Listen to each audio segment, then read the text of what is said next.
a falta de paz no coração das pessoas e a escuridão neste planeta, a escuridão, capa de trevas neste planeta, tem a causa na murmuração ou nas murmurações e contendas.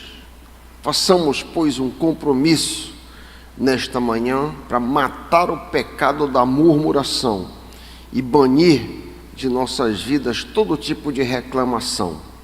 Ao invés disso, vamos glorificar ao Senhor em todas as circunstâncias, pois esta é a vontade de Deus em Cristo Jesus para nós. Amém?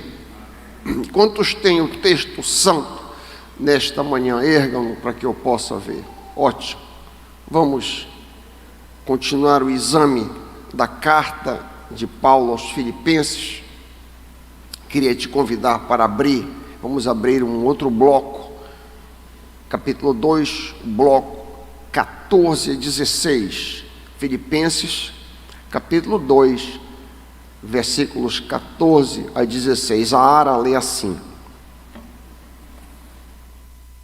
Fazei tudo sem murmurações nem contendas, para que vos torneis irrepreensíveis e sinceros, filhos de Deus inculpáveis, no meio de uma geração pervertida e corrupta, na qual resplandeceis como luzeiros no mundo, preservando a palavra da vida, para que, no dia de Cristo, eu me glorie de que não corri em vão, nem me esforcei inutilmente. Pai querido, fala aos nossos corações, abre nossos corações, abre nossas mentes, Pai.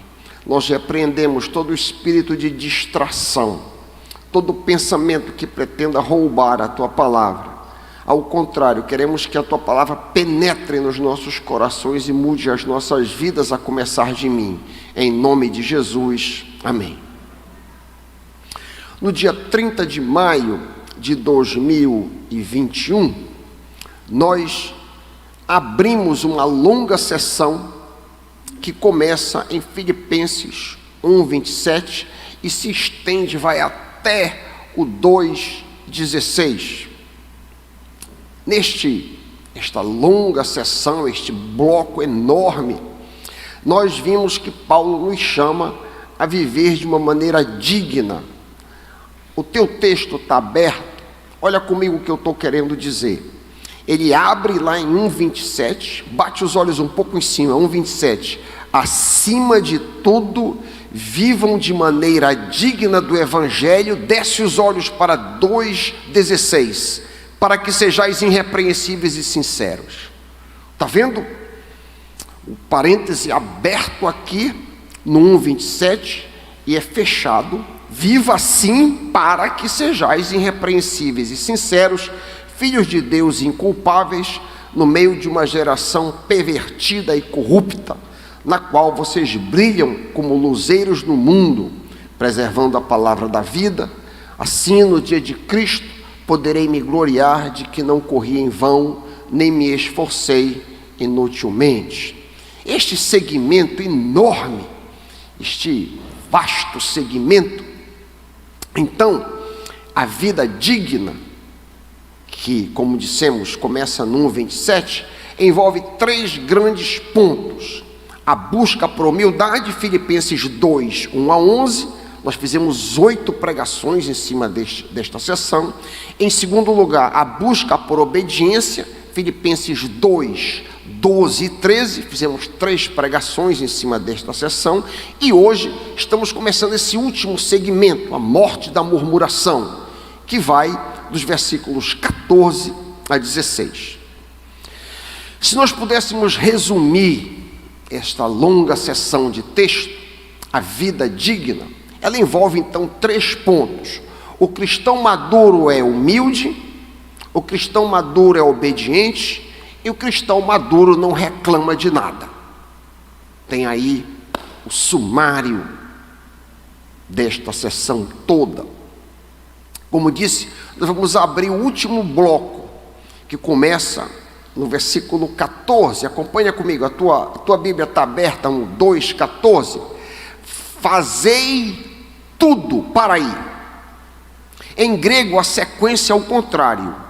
Tudo fazei, todas as coisas, faça tudo, ou vá para o shopping fazer compra, ou vai para o hospital com a perna quebrada, fazei tudo, é isso que ele está dizendo aqui, fazei tudo, sem murmuração, nem contendas. A gente vai focar só no versículo 12, hoje, a gente vai trabalhar a primeira parte agora, e daqui a pouquinho a gente vai trabalhar a segunda, nem contendas. Fazei tudo. Enquanto meditava nisso aqui, queria compartilhar um testemunho com os amados irmãos, por isso que eu me referi ao hospital. Na minha segunda internação com Covid, lá no Guadalupe, a coisa não estava caminhando bem, ao contrário, parecia que eu ia piorando com o decorrer dos dias. Em uma certa noite, a minha esposa apareceu de volta de casa e me disse que eu ia ter que ser transferido para a UTI do Hospital Amazônia. Eu ouvia, o sentimento de murmuração veio muito forte no meu coração, sentimento interno, para murmurar. Mas eu me lembrei daquele culto que nós fizemos aqui no dia 31 de dezembro, virada do ano de 2019. Quantos por acaso estavam aqui naquela noite? Olha, vários estavam aqui naquela noite. E nós fizemos um pacto, 31 de dezembro de 2019, que nós íamos trabalhar para banir a murmuração das nossas vidas. Isso me veio à mente também. Então eu ouvi o que a minha esposa disse, estou compartilhando isso para os irmãos, para a glória do Senhor, não minha, eu não tenho glória nenhuma, o crédito é todo do Senhor, mas por graça ouvi, não disse nada, fiquei calado, não queria perturbá-la, respondendo alguma coisa indevida, mas também não murmurei.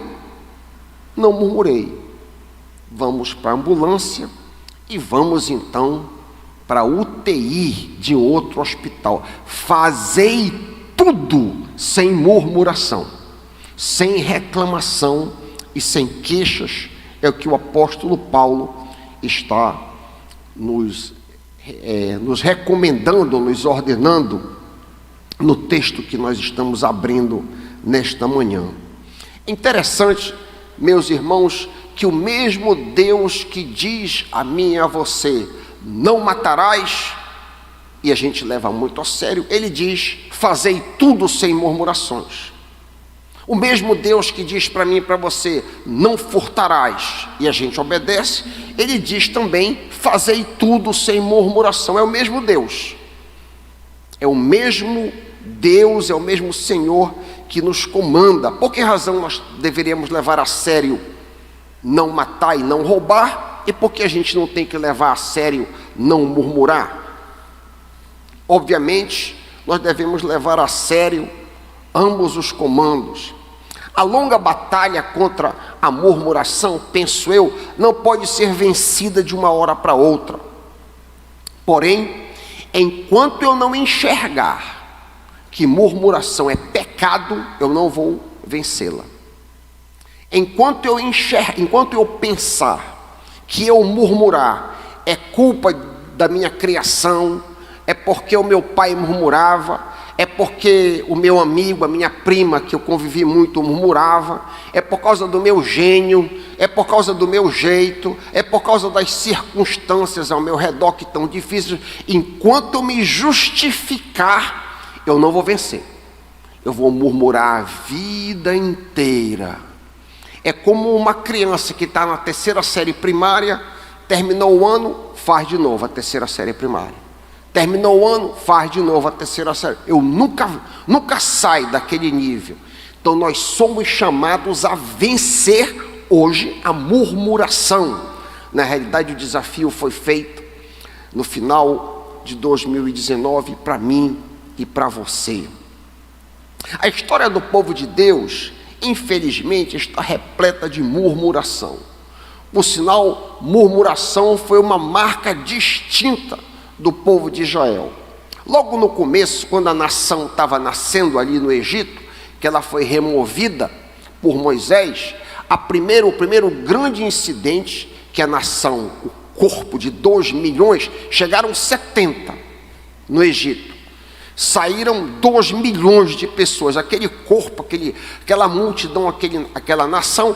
A primeira coisa que eles fizeram no teste inicial do Senhor foi murmurar. Vocês lembram que Moisés estava tirando o povo até o Mar Vermelho? Quando chegaram diante do mar, vinha as carruagens de Faraó e eles perguntaram: vem cá, não tinha sepultura?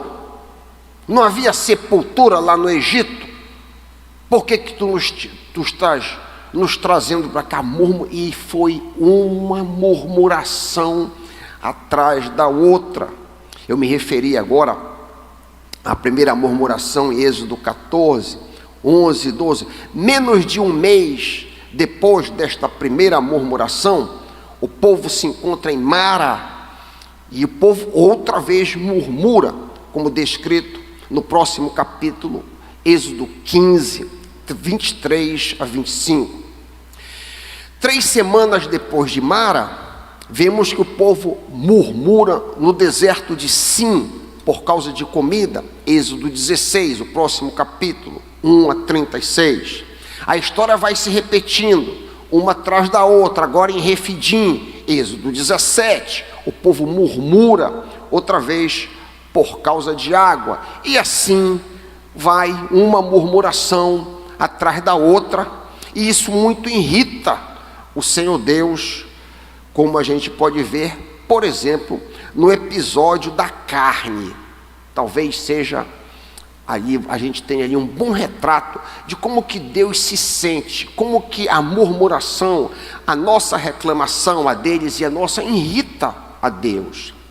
Deixa o teu dedo em Filipenses capítulo 2 e dá uma olhada comigo em Números 11. Números 11, dá uma olhada comigo. Olha como que Deus se revolta por causa da murmuração do povo. Vocês lembram que o povo estava reclamando porque no Egito eles tinham a cebola, tinha carne gostosa, tinha os pepinos, tinha tudo, e agora eles têm só o maná para comer. Ora, eles não tinham nada para comer, foi um milagre que Deus trouxe o maná. Mas aí então eles dizem: queremos carne, estamos cansados desse maná. E aí Deus manda carne. É mais uma murmuração. Olha o que a gente lê da reação de Deus para com eles. Números 11, 33 e 34. Enquanto a carne ainda estava entre os seus dentes, e antes que eles a ingerissem, a ira do Senhor acendeu-se contra o povo, e ele o feriu com uma praga terrível. Por isso aquele lugar foi chamado Kibroth Hatavá, sepultura da gula, quer dizer, porque ali enterraram o povo que teve desejo das comidas dos egípcios. Então aí a Bíblia foi escrita, obviamente, para que a gente entendesse como Deus pensa, como é o coração do Senhor. É que a gente vê como que Ele se sente diante das nossas reclamações, diante das nossas queixas. Provavelmente, o episódio mais célebre de murmuração se deu em Cádiz, algum tempo depois. Tu estás em Números 11, avança um pouquinho para Números 14, que tu vais ver o retorno dos 12 espias, o que é que acontece ali, como que Deus reage diante dos filhos de Israel. Números 14, a partir do versículo 2, acompanha comigo.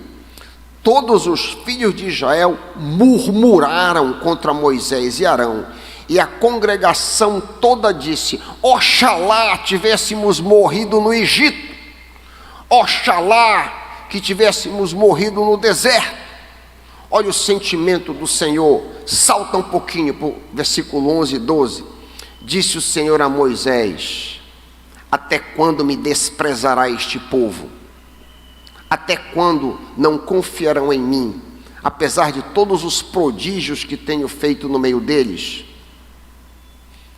Eu os ferirei com uma epidemia e os deserdarei, e farei de ti, Moisés, uma nação maior e mais forte do que eles. Moisés intercede por eles um pouquinho adiante, versículo 19.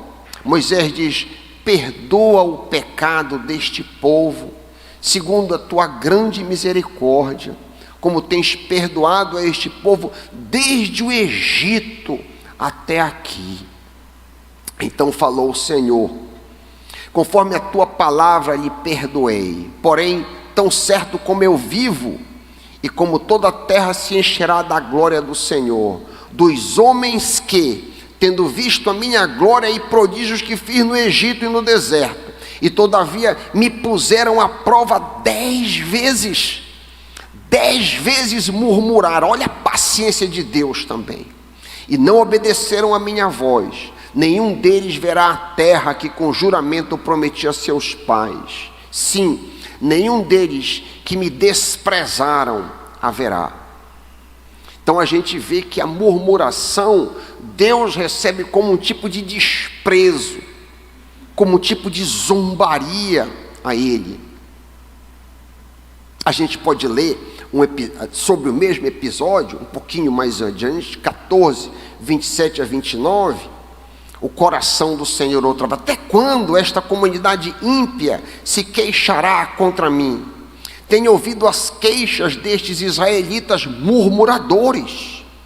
Diga-lhes: juro pelo meu nome, declara o Senhor, que farei de você, se referindo a Moisés, tudo o que pediram. Cairão neste deserto os cadáveres de todos vocês, de 20 anos para cima, que foram contados no recenseamento e murmuraram contra mim.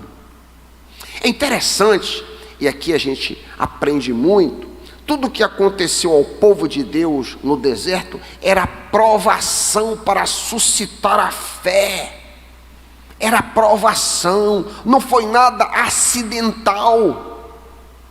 Não foi nada circunstancial que aconteceu naquele deserto. Era a poderosa mão de Deus que estava trabalhando nas circunstâncias, na fome, na sede, nos exércitos de Faraó vindo contra eles. Era a poderosa mão do Senhor tentando moldar o povo de Israel. Eu acho lindo, 40 anos depois do que nós acabamos de ler, Moisés está se despedindo do povo, ele vai morrer, e ele lê, ele discursa essas lindas palavras. Tu estás em Números, avança um pouquinho para Deuteronômio, um livro depois, Deuteronômio 8, 2 a 5, olha que belas palavras de Moisés se despedindo do povo. Deuteronômio 8, 2 em diante, ele diz assim: lembra-te de como o Senhor, o teu Deus, te conduziu por todo o caminho no deserto, durante estes 40 anos, para quê? Para te humilhar, para te pôr à prova, a fim de conhecer as tuas intenções, se vocês iriam obedecer aos seus mandamentos ou não. Assim, ele os humilhou e os deixou passar fome, mas depois te sustentou com maná, que nem vocês nem os seus antepassados conheciam, para mostrar-lhes que nem só do pão viverá o homem, mas de toda palavra que vem da boca de Deus. As roupas de vocês não se gastaram e os seus pés não se incharam durante esses 40 anos. Eu quero destacar o verso 5, olha que lindo. Saibam, pois, em seu coração, que assim como um homem disciplina o seu filho, da mesma forma o Senhor Deus te disciplina. Ou seja, da mesma maneira como um pai físico, um pai carnal disciplina o seu filho, assim Deus nos disciplina, nos conduz ao que Ele está dizendo aqui. Que lição! Muitas das vezes nós pensamos que nós estamos apenas debaixo de uma circunstância qualquer, mas na realidade estamos debaixo de um teste, estamos debaixo de uma provação. Não existem coincidências na vida de um filho de Deus, não existe coincidências na vida de uma filha de Deus. tudo acontece para o bem daqueles que amam a Deus. Todas as circunstâncias, todas as lutas, todas as batalhas que aparentemente são apenas circunstanciais, estão sendo movidas para o bem nosso. Mas o que é o bem? Você talvez possa perguntar. Pastor, quando Paulo diz em Romanos 8:28, tudo coopera para o bem. O que é o bem? Eu estou no hospital, meu bem é que eu vou sair do hospital? É isso que ele se refere? O meu bem é que eu estou no meio de uma pressão financeira muito grande e eu vou sair dessa situação financeira? O meu bem é que a menina que me despachou, eu estava noiva, ela me despachou. O meu bem é que tem uma outra mais bonita que Deus vai me dar. Como devo eu entender o meu bem? Olha comigo a resposta no próximo versículo, Romanos 8:28. Olha o bem descrito explicitamente. Tu estás aí com Romanos 8:28? Lá diz: sabemos que todas as coisas, não algumas coisas, todas as coisas cooperam para o bem daqueles que amam a Deus, daqueles que são chamados segundo o seu propósito. Versículo 29. Porquanto aos que de antemão conheceu, também os predestinou para serem, está aqui o bem, conforme a imagem do seu Filho. Deus está trabalhando nas nossas vidas, não necessariamente para nos tirar de um determinado sufoco, não. Ele está trabalhando bem, é que a gente fique mais parecido com Jesus. Deus está interessado em fazer de mim e de você pessoas que se parecem mais com Cristo Jesus. Faz sentido isso, meus irmãos? É o que a gente leu aqui no texto. Para que vocês se conformem à imagem de seu Filho, a fim de que ele, Jesus, seja o primogênito entre os irmãos, que a gente se pareça com o nosso irmão Jesus. Esse é o bem que Deus está atrás. Deus está atrás de mudar o meu caráter. Deus está atrás de mudar o teu caráter. Isso é o mais importante. Não é te dar uma outra casa, não é isso. Ele pode te dar, mas não é esse o objetivo maior do Senhor na tua vida. Te dar um outro carro, te dar um emprego melhor, te dar mais dinheiro. Não é isso que Deus está interessado. Deus está interessado em te transformar, em te conformar, tomar a forma de Cristo Jesus. E para isso as tribulações são parte do processo. Ele usa as aflições que a gente atravessa para o nosso bem, que seja transformar a nós à semelhança de Cristo. Nunca devemos esquecer que os desapontamentos e as lutas que passamos são permitidas por Deus para nos testar. Eu gosto muito da maneira como o salmista, no Salmo 66, enxerga as circunstâncias. É óbvio, nesse Salmo 66, que Israel estava passando por dificuldades variadas, mas ele atribui tudo ao Senhor. Dá uma olhada comigo na maneira como o salmista enxerga as circunstâncias ao seu redor. Salmo 66, 10 a 12. Eu vou incluir o pronome tu, embora esteja implícito aí, mas para ficar mais claro. Salmo 66. Pois tu, ó Deus, nos puseste à prova. Tu purificaste-nos como se purifica a prata. 11. Tu nos levaste para a armadilha. Tu puseste um pesado fardo sobre as nossas costas. Tu permitiste que homens cavalgassem sobre as nossas cabeças. Passamos pelo fogo e pela água, porém afinal nos trouxestes ao refrigério. É óbvio que a nação está passando por uma situação terrível, mas ao invés dele olhar para os filisteus, ao invés dele olhar para as lutas ao redor, ele está atribuindo tudo ao Senhor. Foste tu que permitiste isso tudo. do Senhor fizestes. Ele ignora as situações e circunstâncias ao redor de Israel e de si mesmo, atribui todo o sofrimento à permissão da mão do Senhor. O final é feliz, depois vem o refrigério, depois para nós vem o crescimento, depois vem a maturação, depois vem o avanço em santidade, porque tudo coopera para o bem dos que amam a Deus. A prova que você ama a Deus é você aceitar, e assim você vai crescer. Quando a gente não ama a Deus, a gente murmura, estribucha, reclama e se queixa. A consequência é que, se a gente age assim, nós não vamos resplandecer como luzeiro no mundo, Filipenses 2,15. A gente resplandece como luzeiro no mundo quando as pessoas ao nosso redor nos veem calmamente em meio à tempestade, sem murmurar no meio da tempestade, da luta, da prova. Que pessoa diferente! Olha, a gente está resplandecendo, como o texto de Filipenses diz, como o luzeiro do mundo. Quando a gente estribucha como criança, é típico de criança, estribucha, reclama, murmura, se queixa, a gente está dando um péssimo testemunho e mostrando um grande grau de imaturidade. Todas as vezes que nós murmuramos, nós estamos glorificando a Satanás, porque ao murmurar, eu estou dizendo que o meu pai não está no controle da minha vida, quem está no controle da minha vida é o diabo. Eu estou dando glória a Satanás. Ao invés da gente perguntar por que isso está acontecendo comigo, devemos perguntar: para que, Senhor, essa tribulação está vindo sobre mim? O que é que tu estás querendo fazer na minha vida?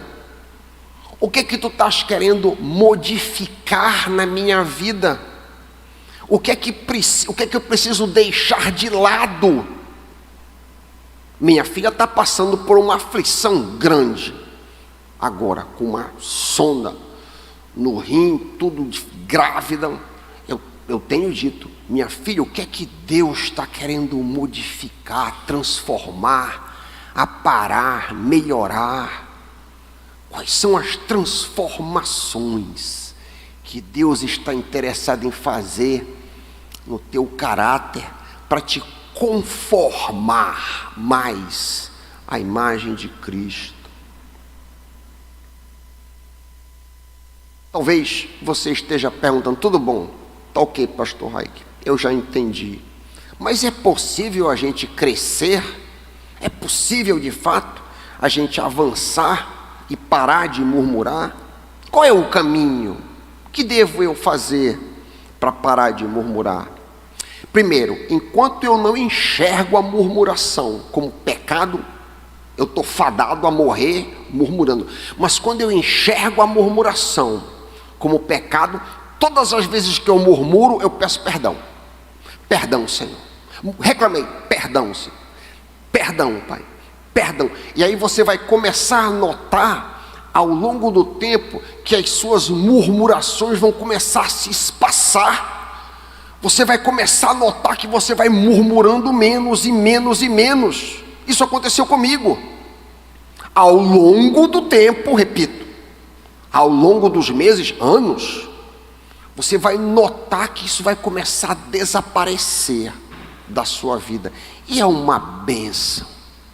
É uma bênção. Imagina você conviver com alguém que não murmura, que não reclama.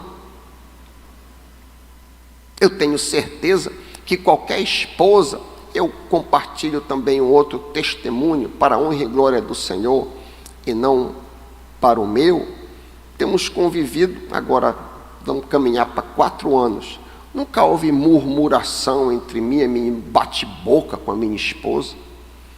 Nunca houve desavença, murmuração, fala alto. Essa é a vida que Deus quer dar para mim e para você. Essa é a vida abundante. Jesus fala muito de vida abundante. Que vida abundante é essa? Jesus fala que Ele veio para nos dar vida e vida em abundância. Todos nós aqui sabemos decor esse texto. Eu vim para vos dar vida, e vida em abundância. O que é isso? O que significa isso? É um outro apartamento? É disso que ele está falando? É dar mais título, bacharelado, mestrado, é isso? É dar mais dinheiro, dar um outro carro? É essa a vida abundante? Claro que não, claro que não. Jesus veio para nos dar uma vida de paz, uma vida que está repousada nos braços do Pai, para a gente crescer, para ir perdendo o medo do futuro, para não murmurar, para não ser lascivo, luxurioso, viver uma vida parecida, que vai se conformando, vai tomando a forma de Jesus, mais e mais. Eu quero essa vida para mim. Eu não cheguei lá, mas eu estou caminhando. Você deseja essa vida? Amém?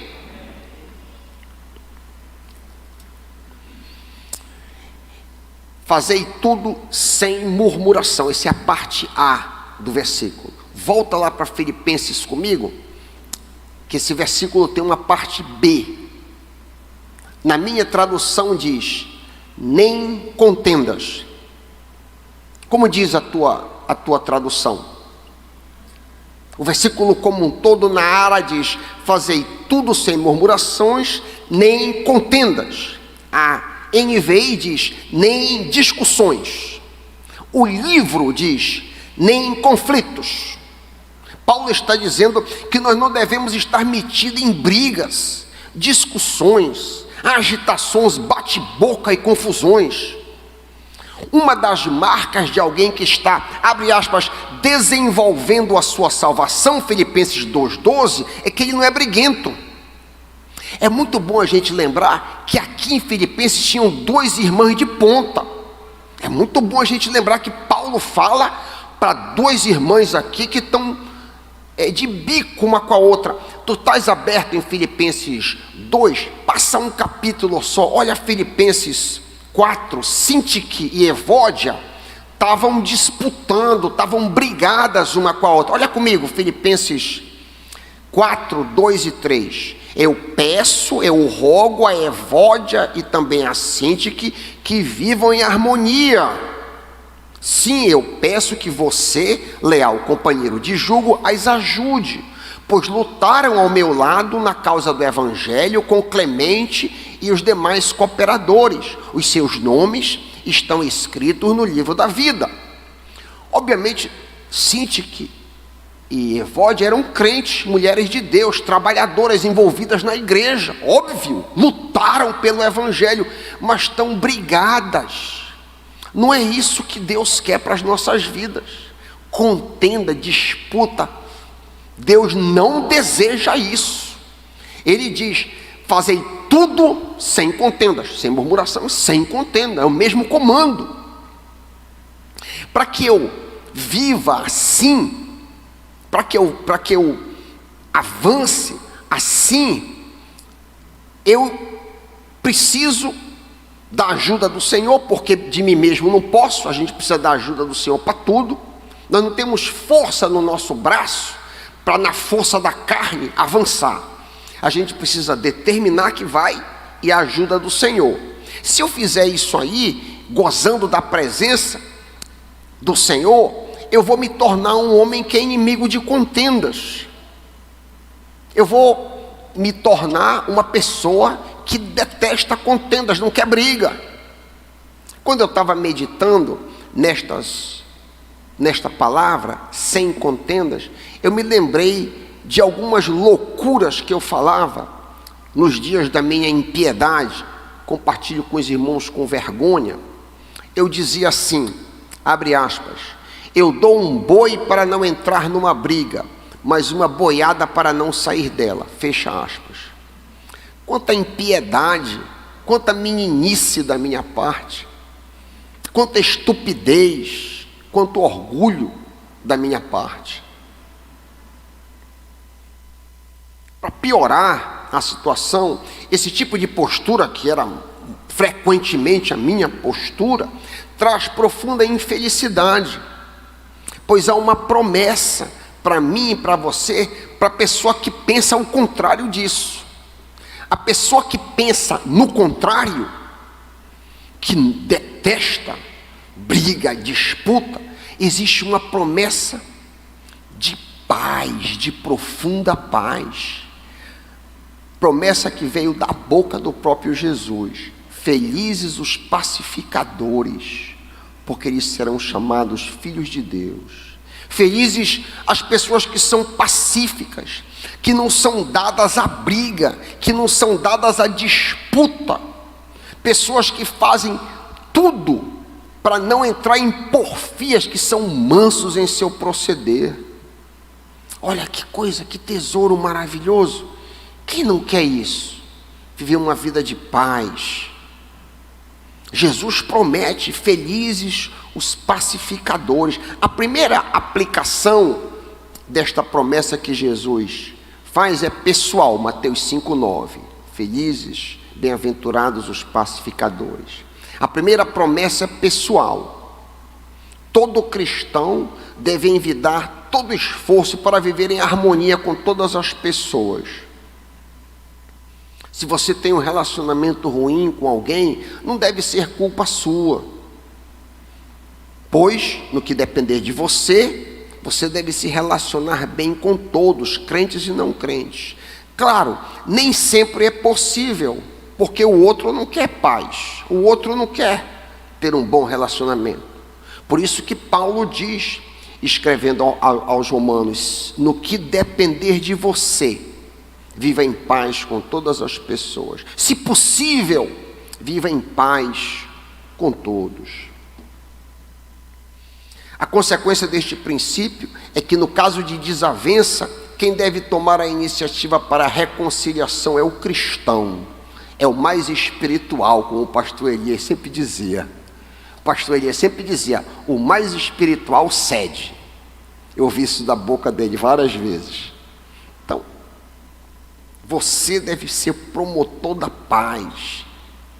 O cristão deve ser aquele que é gracioso, que busca concordância. Em segundo lugar, aqui de Mateus 5,9, essa bem-aventurança de paz, o cristão também deve ser um promotor de paz entre as pessoas. Pessoas que não se dão bem, o cristão deve ser alguém que tenta apaziguar.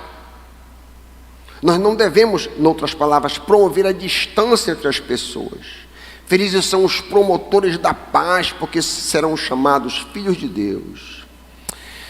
Da mesma forma como Deus promoveu a paz entre Ele e nós, dando seu Filho, assim também nós imitamos ao Pai como seus filhos, promovendo e mediando paz entre os homens.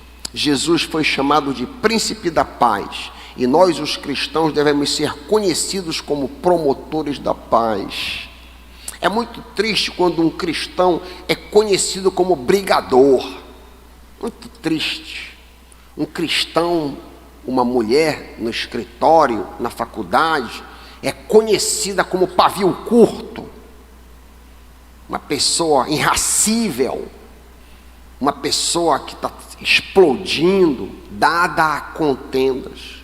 Vai na direção oposta do que nós vimos aqui.